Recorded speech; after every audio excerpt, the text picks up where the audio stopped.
de rétablir au fond la légitimité perdue par leur déficience en temps de paix.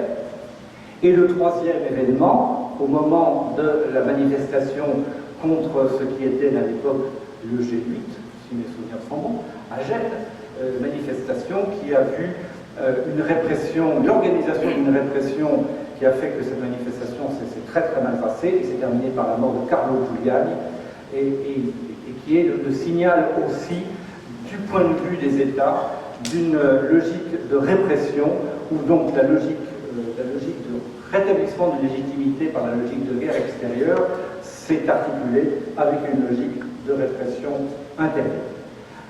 Dans les années qui ont suivi, cette année 2001, qui est quand même une année bien fondatrice, n'oublions pas l'arrivée subite de choses qui font maintenant partie de notre vie quotidienne, mais qui sont si récentes. Ils sont si récentes. La généralisation de Facebook, la généralisation de YouTube, leur mise en place et leur usage très rapide, ainsi que celle de Twitter, plus tardive, mais c'est surtout Facebook et YouTube qui ont une grande importance dans l'organisation d'un certain nombre de mouvements aujourd'hui dans le monde et qui ont constitué pour toute une génération une nouvelle culture.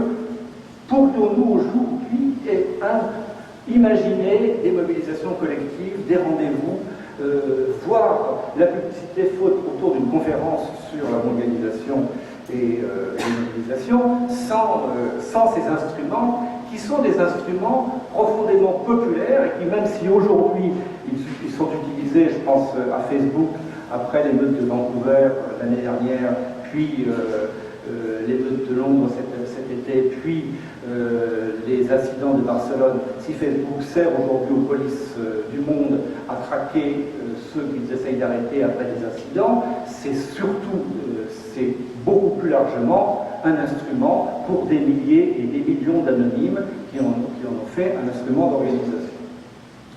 Donc,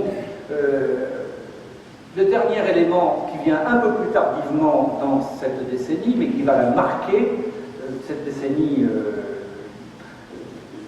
tout à fait particulière, c'est l'émergence de situations d'affrontement dans des situations diverses, mais dans des modes opératoires, du côté des manifestants comme du côté des pouvoirs, qui peuvent énormément se ressembler. La décennie 2001-2011 nous fait apparaître que la mondialisation est aussi une mondialisation de l'émeute, avec des événements qui nous ont marqués, qui sont restés célèbres, les plus dramatiques, les plus récurrents, étant les émeutes qui ont suivi la mort d'un jeune dans laquelle les forces de police, les pouvoirs, sont soupçonnés d'être impliqués. La plupart du temps, ce soupçon est avéré, mais je dirais la question de la vérité n'est pas tellement importante. Ce qui est important, c'est le soupçon, c'est l'absence totale de confiance, c'est le contentieux que chacune de ces morts fait apparaître par l'ampleur de la réaction que des jeunesses ici ou là, dans le monde entier, ont face à la mort de Ziad Ebouna, le 24 octobre 2005 en France, face à la mort de Marc Dugan, le 6 août 2011 à Tottenham, face à la mort de Alexis Grigoropoulos, le 6 décembre 2008 en Grèce. Ce sont les trois portraits que vous avez devant vous.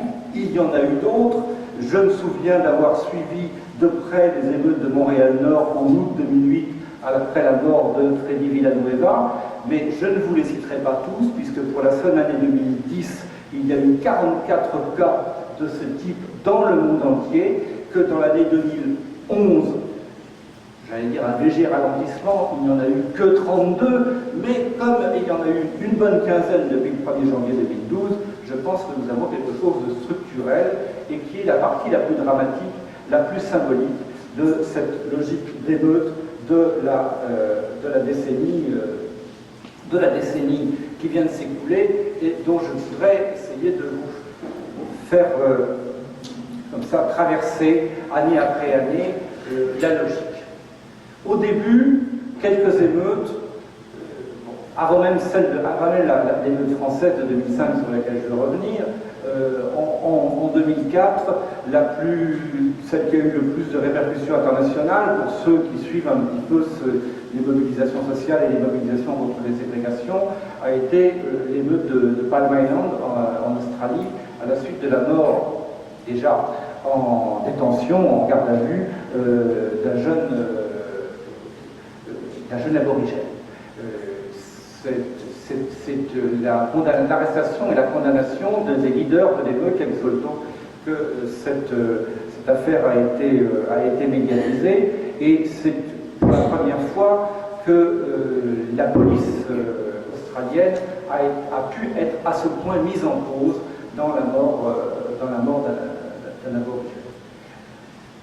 Alors 2005 est marqué par deux faits qui restent un peu fondateurs là aussi de logique, celle dont je vous parlais tout à l'heure, les 3 semaines en France, qui reste quelque chose d'absolument énigmatique, je dirais, puisque vous avez 2 jeunes, Ziad et Bouna, 2 jeunes adolescents, qui rentrent chez eux dans une période de Ramadan, en banlieue, c'est-à-dire où il faut qu'ils soient à l'heure dans leur famille le soir pour pouvoir rompre le jeûne, sinon ils risquent d'avoir des conflits familiaux. Il y a des contrôles de police, ils reviennent du stade, il y a des contrôles de police, ils savent, parce que c'est comme ça, que s'ils tombent entre les mains de la police, quoi qu'ils aient fait, même s'ils n'ont rien fait, de toute façon, ça les mettra assez en retard pour avoir des problèmes avec la famille, et ça risque aussi de leur créer des problèmes avec la police. Et donc ils s'enfuient, et ils vont se réfugier dans un transformateur électrique, dans un énorme transformateur électrique. Ils sont 3, il y en a un qui en a échappé, les 2 autres sont morts au sens propre, de peur, électrocutés.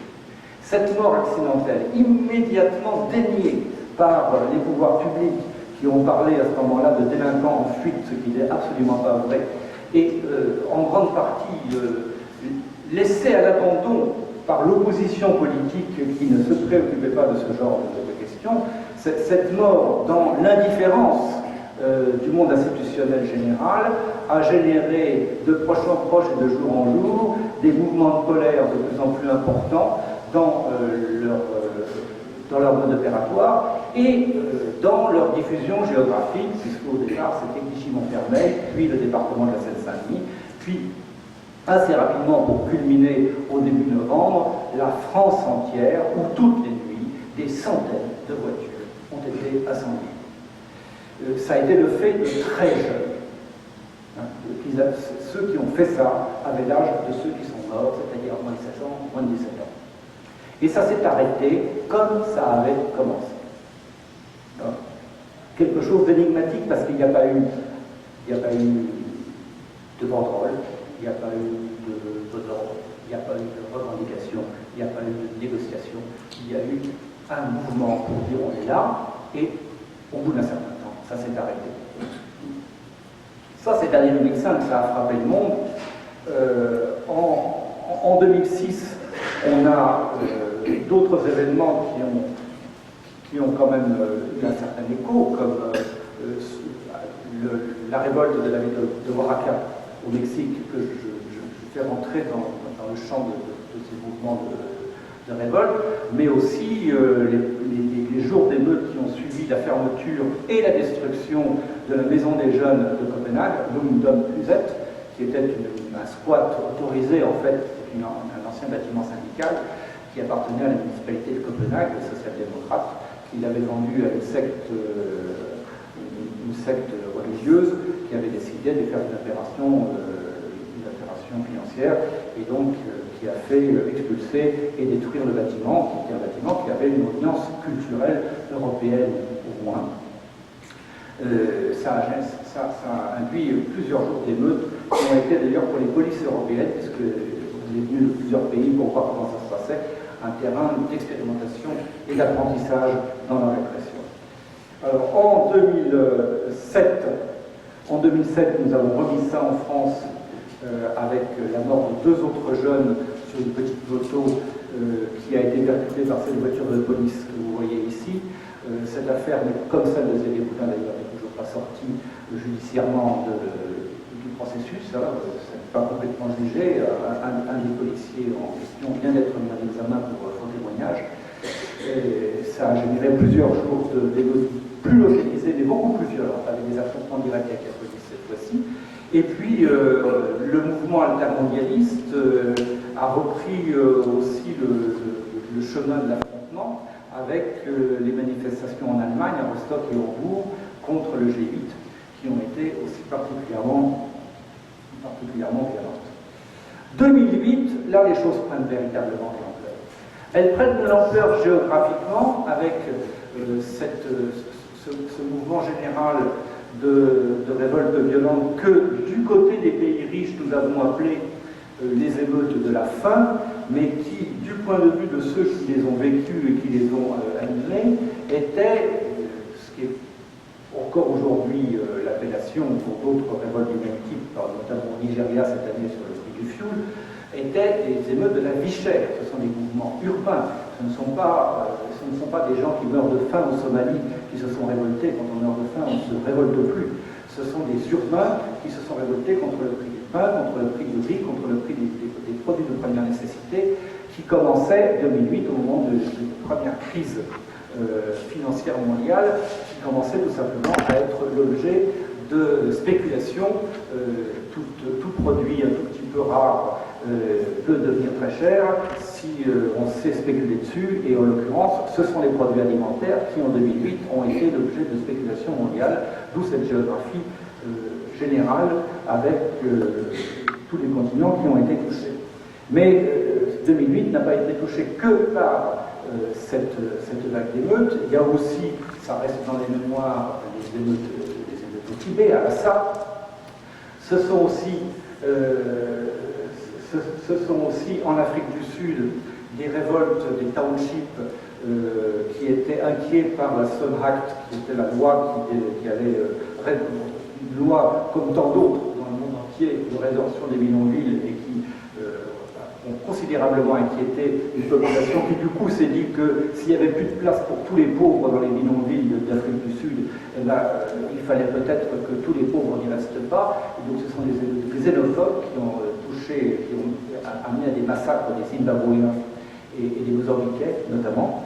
Il y a toujours un aspect xénophobe dans les révoltes d'Afrique du Sud. Et puis, du 6 décembre 2008 jusqu'au 31 décembre 2008, après la mort du jeune Alexis Grigouropoulos, dont je vous ai déjà parlé, tué 200 fois par un policier grec, ça a été filmé en direct, a généré 3 semaines comme en France, du point de vue de la durée,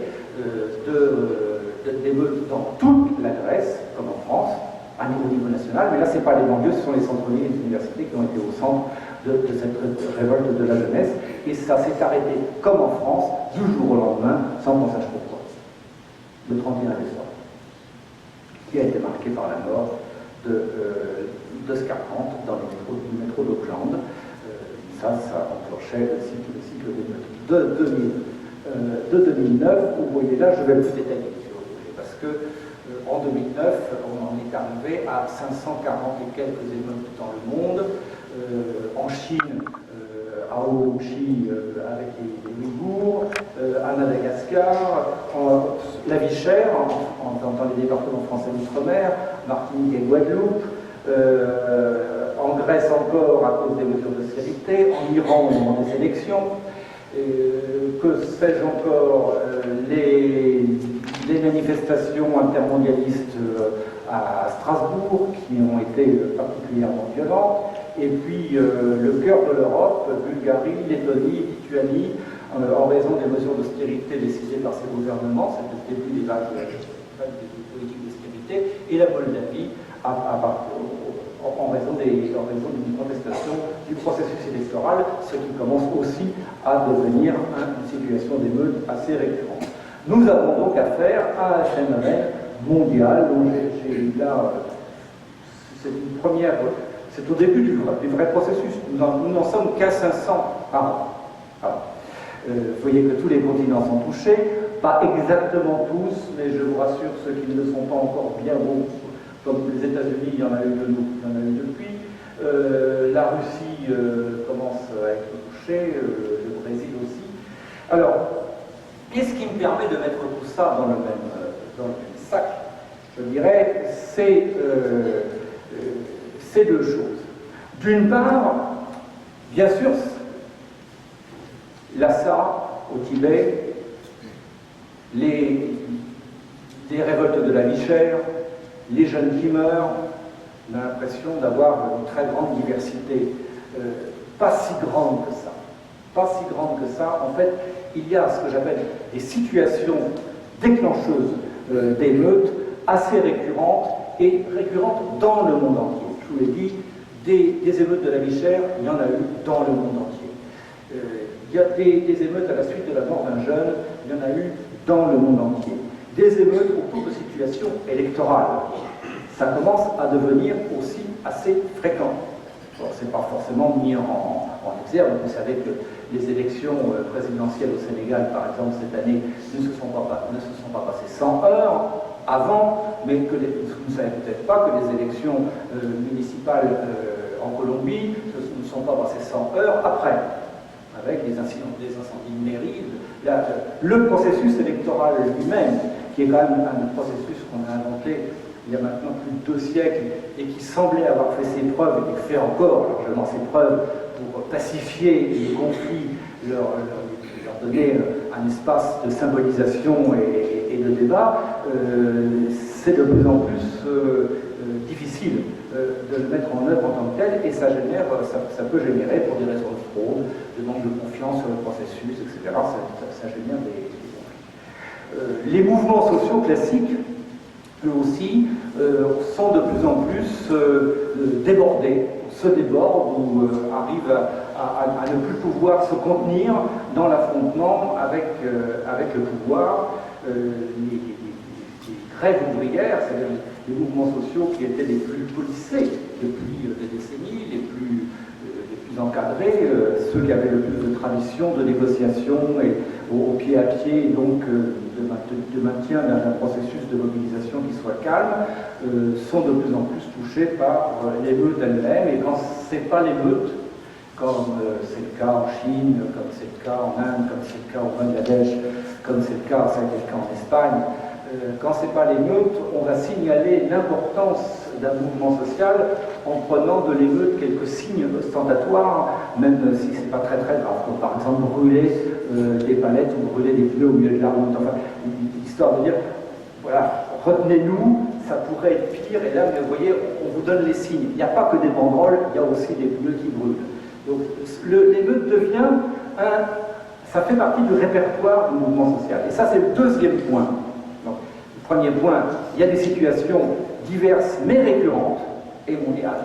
Et le deuxième point, ce que je trouve absolument étonnant à les suivre tous les matins, c'est que le mode opératoire, les modes opératoires se ressemblent étonnamment d'un continent à un autre, au point que, bon, je n'ai pas le temps de le faire, mais je peux vous sortir des images de voitures qui brûlent avec des gens avec des cagoules sur la tête, et je vous mets au défi, pas de me dire de quel pays ils sont, mais de quel continent. Simplement de quel continent. Donc, quand on arrive à 2010, vous voyez que là, c'est plus 500, ça a plus que doublé, plus de 1200, dans le monde entier, avec un joli score en France, mais c'est vrai que nous avons eu en France en 2010 une mobilisation sur plusieurs semaines contre la réforme des retraites.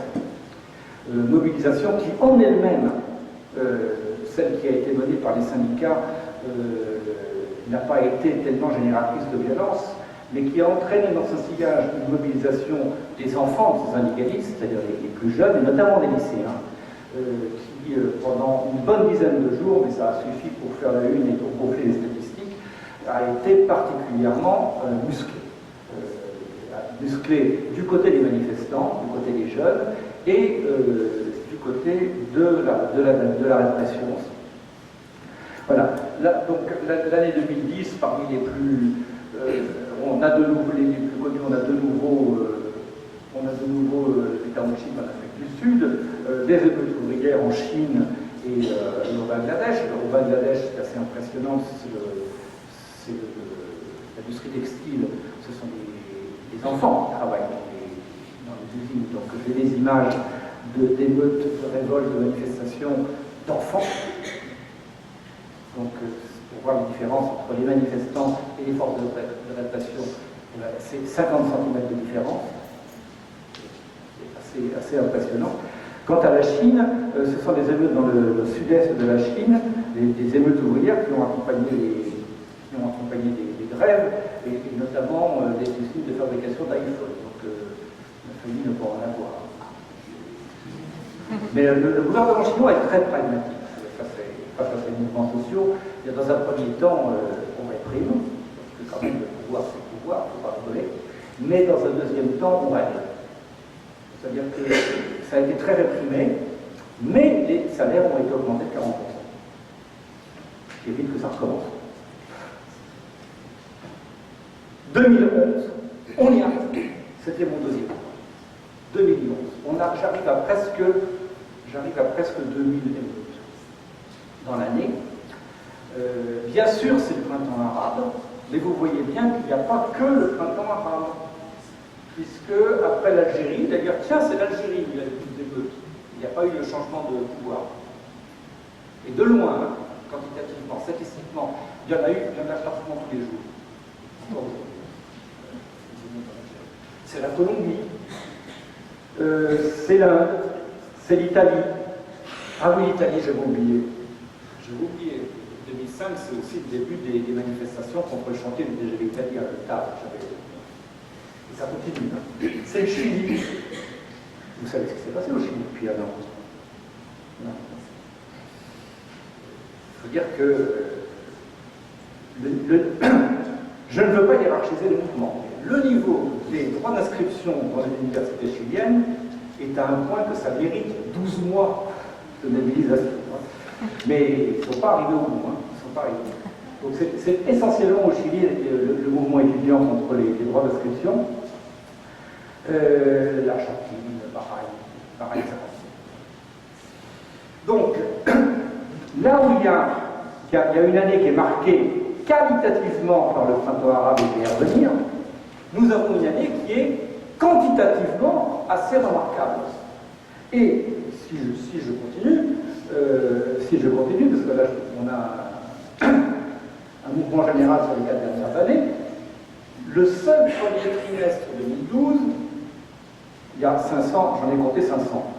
Donc sur le rythme du premier trimestre, nous avons dépassé en 2012 l'année 2011. On montre des meutes dans le monde. Alors, voilà, ça c'est par continent. On va y revenir dans la discussion si ça vous intéresse. Je voulais insister là-dessus. Les acteurs principaux de ces émeutes partout, c'est le troisième point commun. Le premier point commun, la situation. Le deuxième point commun, l'opératoire. Il est clair que le troisième point commun, c'est que on ne s'engage pas dans un affrontement où on risque beaucoup. Parce que moi, j'insiste beaucoup là-dessus. L'émeute, c'est à un moment donné, sans préparation, sans stratégie élaborée au départ, mais c'est un passage à l'acte et un oubli du danger. Les gens qui s'engagent là-dedans, d'un seul coup, oublient tout ce qu'ils risquent. Ils risquent leur vie, ils risquent physiquement beaucoup de choses. Il y a toujours des exemples, des gens qui perdent un œil, par exemple. C'est des risques judiciaires de plus en plus graves, les condamnations doivent être extrêmement lourdes, et à un moment donné, la colère est telle que tout ça est oublié, et qu'on le fait quand même. Voilà. On ne fait pas ça quand on a 3 enfants, 2 générations derrière, donc c'est toujours les jeunes. La prise de risque, c'est la génération qui monte, c'est notre futur qui se met comme ça en colère. Moi, vous savez, j'en suis à un âge où j'ai des petites nièces, petits neveux, voilà, c'est même pas mes enfants, c'est encore plus jeune. Donc, c'est la jeunesse partout qui prend ces risques-là, et de façon très marquée, sur tous les continents, la jeunesse étudiante, parce que des mobilisations sur les droits d'inscription, je vous ai parlé de celles qui ont eu lieu au Chili, mais je vous rappelle que fin 2010, c'était en Angleterre, que vous ne le savez peut-être pas, mais il y a eu des mouvements du même type dans d'autres pays d'Amérique latine ou en Inde, qu'il y a eu des mouvements du même type en Californie. Donc voilà, la question de l'avenir du monde face à l'avenir qu'on lui propose de préparer, les conditions de le préparer, c'est une des constantes dans le monde entier. Ça, je tenais à vous le signaler. Alors voilà, ce qui m'amène à 2010 et qui m'amène à cette interrogation. Ce mouvement statistiquement évident que je vous ai décrit très rapidement, j'espère vous avoir convaincu. Ce mouvement statistiquement évident, il reste quelque part invisible parce qu'il n'a pas d'unité de discours, parce qu'il n'a pas de discours, contrairement aux périodes révolutionnaires qui ont émaillé le 19e et 20e siècle. Il y a aujourd'hui dans le monde plus d'affrontements entre les polices ou les armées et les gens qu'il n'y en a eu au milieu du 19e siècle, au moment de ce qu'on a appelé le printemps des peuples en Europe en 1848, au moment des révolutions, qu'il n'y en a eu au début du 20e siècle, au moment des révolutions bolcheviques et des révolutions communistes, qu'il n'y en a eu dans les années 60, à la fin des années 60, le mouvement 68, statistiquement, les mobilisations et les mobilisations violentes sont beaucoup plus nombreuses aujourd'hui. Or, les autres nous ont marqué, elles sont inscrites dans les livres d'histoire et elles étaient déjà évidentes pour ceux, l'unité du mouvement était déjà évidente pour ceux qui les ont vécus. Voilà. Il y a un défaut, il y a quelque chose, un défaut au fond, le passage à l'acte dont je vous parlais tout à l'heure est profondément le signe du fait qu'on ne peut plus, à un moment donné, et ça peut être temporaire, mais on ne peut plus, à un moment donné, faire autrement pour signaler qu'on existe et qu'on a quelque chose à dire. Voilà.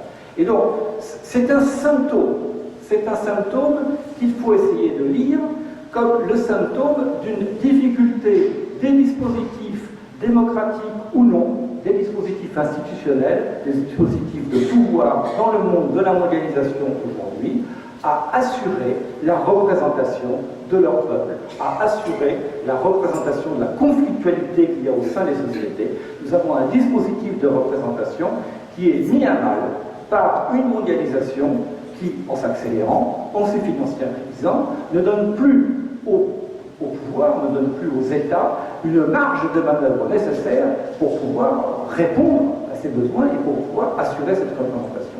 Il y a une mise en difficulté des dispositifs de représentation sociaux d'un côté et donc de la légitimité des États de l'autre. Et c'est dans ce hiatus-là, perte de représentation, perte de légitimité, que s'ouvre l'affrontement.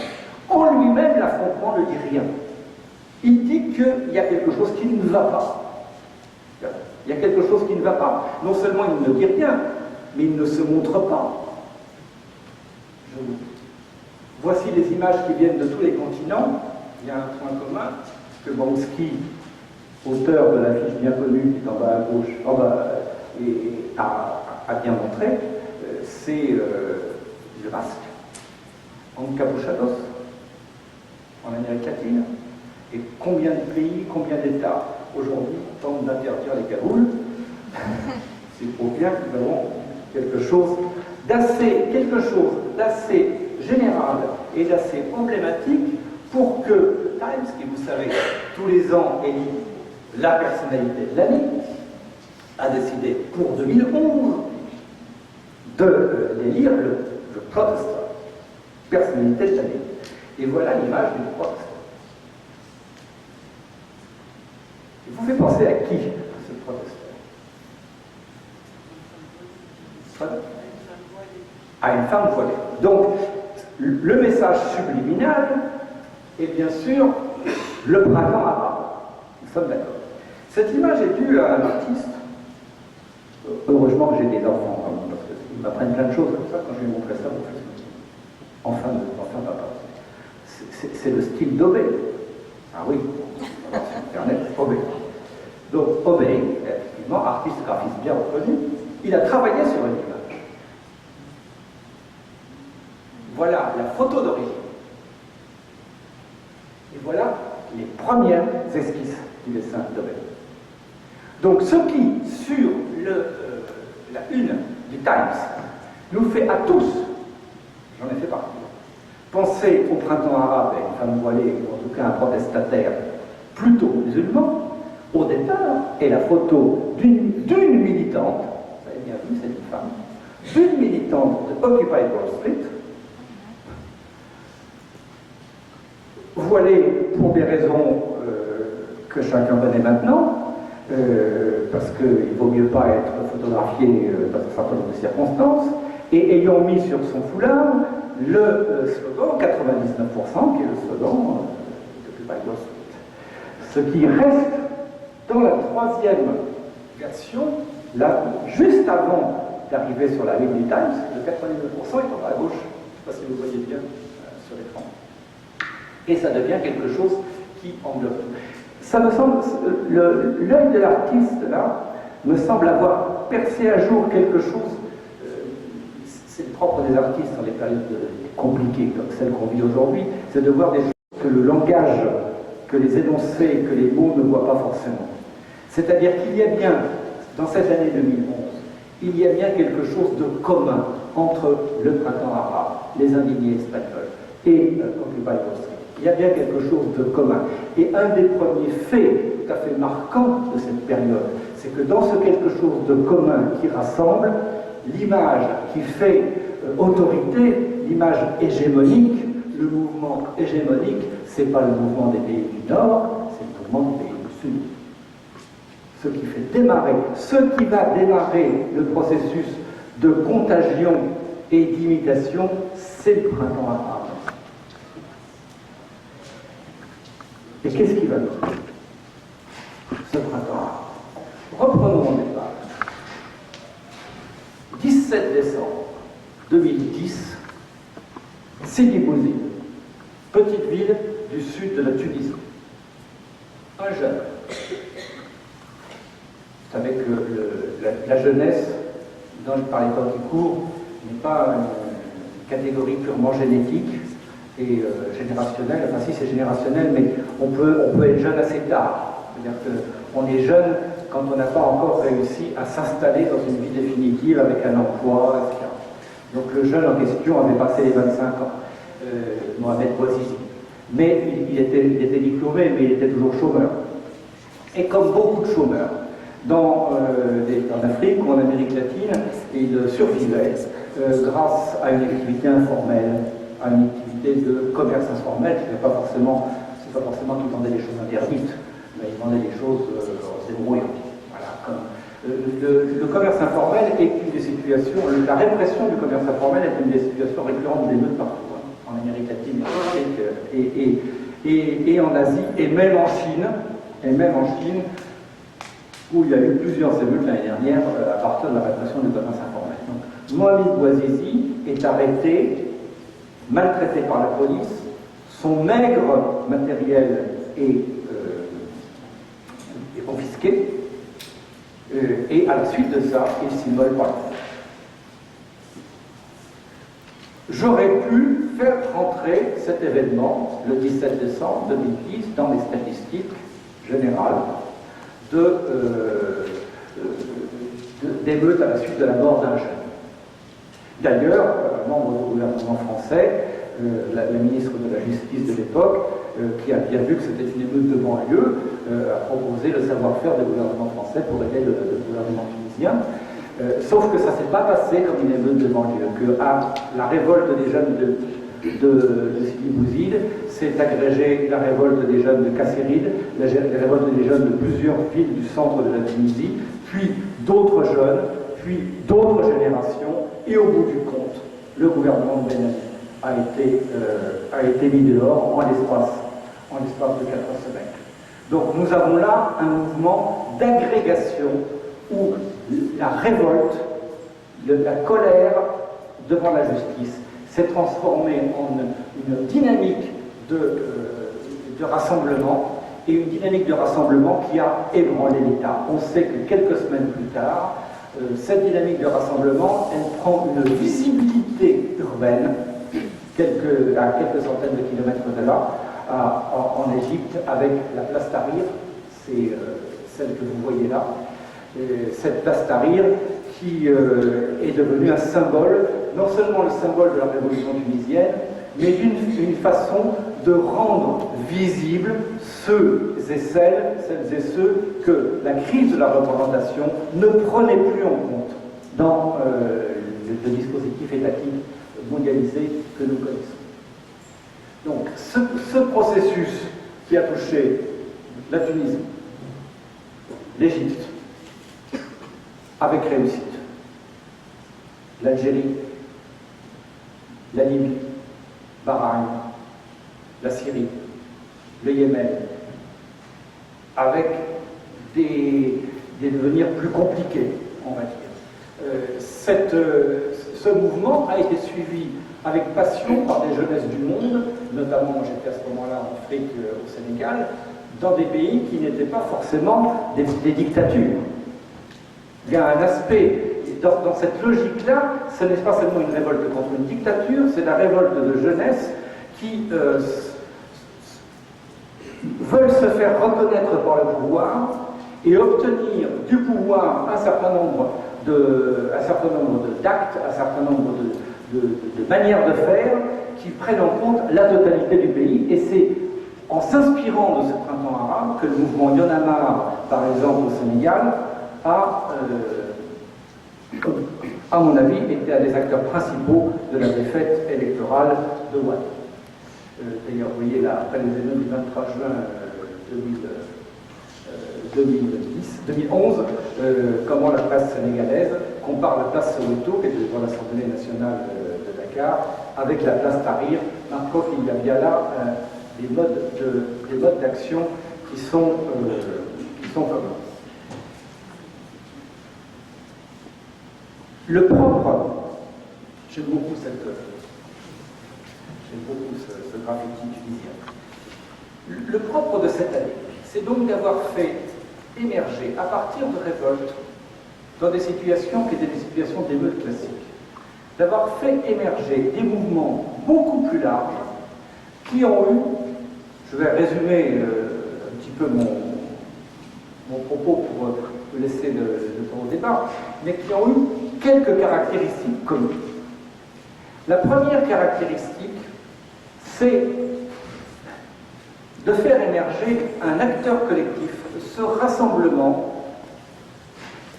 on l'a commenté au moment du printemps arabe, a été un rassemblement où il n'y avait ni drapeau rouge, ni drapeau vert, ni résurgence de modes d'identification sociale conflictuelle ancienne, classiste par exemple, ni rassemblement de type religieux. Le mode de rassemblement qui a permis d'ébranler l'État est un mode de rassemblement national. C'est un nous national. Vous avez là, sous les yeux, le drapeau tunisien, brandi par un manifestant, le drapeau égyptien, brandi par un manifestant, et le slogan du mouvement Y'en a marre, des rappeurs sénégalais, le nouveau type de Sénégalais, ils sont aussi porteurs d'une figure nationale. Et d'une figure nationale qui n'est pas enfermée dans la figure nationaliste et étatique, mais d'une figure nationale qui conteste à l'État sa représentation de la nation. Qui est en mesure de dire la Tunisie c'est nous, pas vous, pas Ben Ali. L'Égypte c'est nous, pas vous, pas Moubarak. Le Sénégal c'est nous, c'est pas l'État, c'est pas l'État corrompu auquel nous avons affaire. Nous avons là, dans la mondialisation, quelque chose de tout à fait particulier. C'est un nous ouvert, c'est pas du tout un nous hostile aux autres, mais c'est un nous qui permet de redonner une visibilité populaire là où la crise de la représentation l'avait occultée. Ensuite, ce que j'ai appelé une contagion paradoxale, donc nous avons une contagion dans le sens sud-nord, puisque le mouvement des indignés, et peut-être de façon encore plus explicite, le mouvement Occupy Wall Street, s'est inspiré, s'est référé au printemps arabe. avec, non, bien sûr, pas forcément, pas beaucoup ce nous national, mais en tout cas, cette volonté de rendre visible le peuple, de le rendre visible comme interlocuteur de l'État, face à l'État. Et non pas, c'est un nous national, c'est un nous populaire qui ne cherche pas à avoir des représentants, qui cherche à avoir des interlocuteurs. Car ce qu'ont en commun aussi les jeunes de Tunisie qui ont fait la révolution tunisienne, les jeunes égyptiens qui ont fait la révolution égyptienne et qui continuent aujourd'hui à être dans la presse, les jeunes de Occupy Wall Street ou les alignés espagnols, c'est que ni aux uns ni aux autres, leur objectif n'est, contrairement à la façon dont leurs aînés pouvaient penser la politique, n'est d'arriver au pouvoir ou de prendre le pouvoir. La question du pouvoir est une chose, la question de l'affirmation d'exigences populaires larges est une autre chose. La solution n'est plus dans cette culture qui est en train de se constituer internationalement. La solution n'est plus dans enfin avoir un pouvoir qui nous représente et qui fait les choses.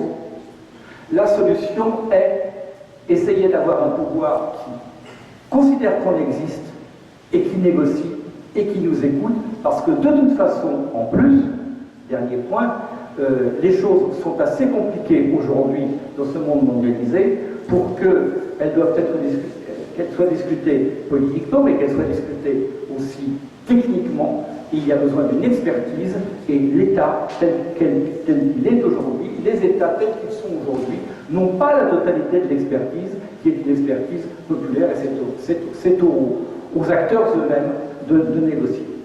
Donc, voici pour les contagions, un État ébranlé, une contagion explicite, une parole retrouvée, car bien sûr tout ce que je vous dis là, ça amène à des paroles, ça amène à des énoncés.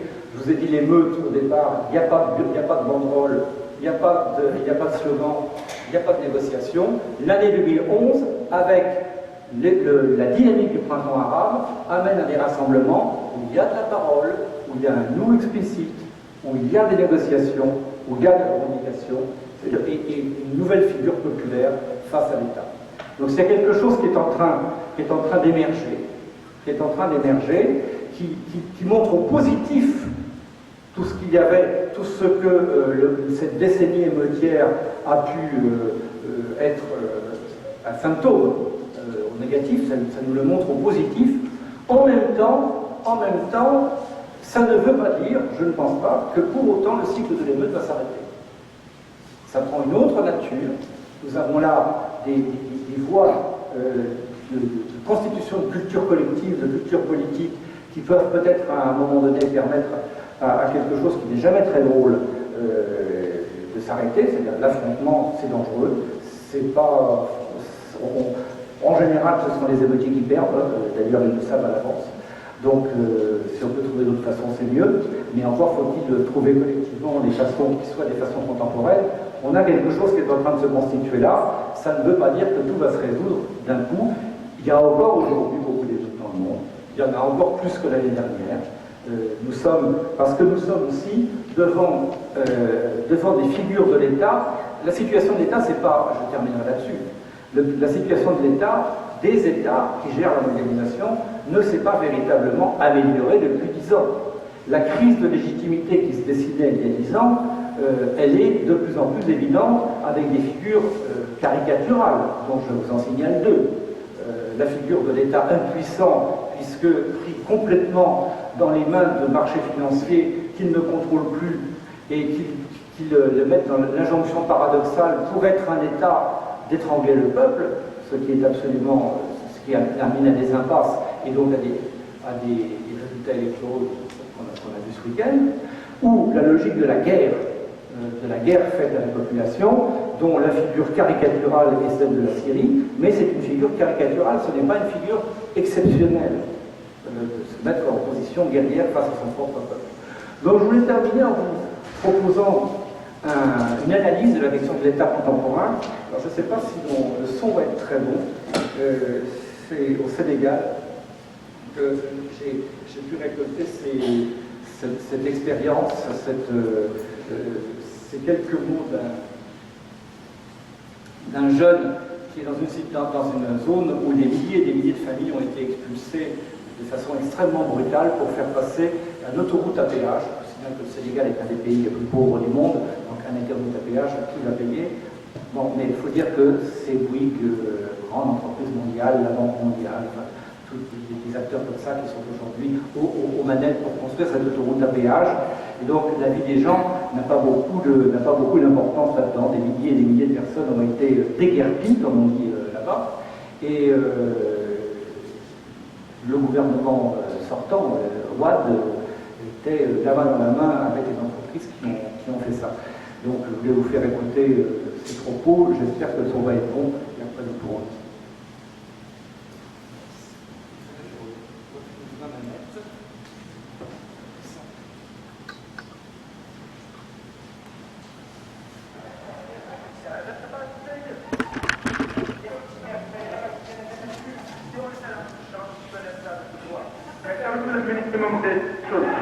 C'est quand même que l'État, au moins, c'est en réalité d'avoir ce Sénégal de droit à l'époque de la faction, sont soumis à un certain nombre de règles, mais l'État aussi est fondamentalement dans un certain nombre de règles.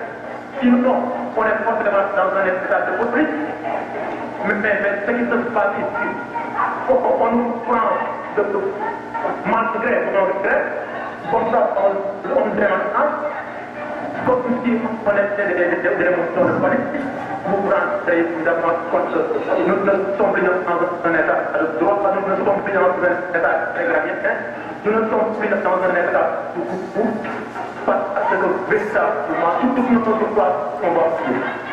On a perdu toute notre dignité. C'est de ça qu'il s'agit. C'est de ça qu'il s'agit.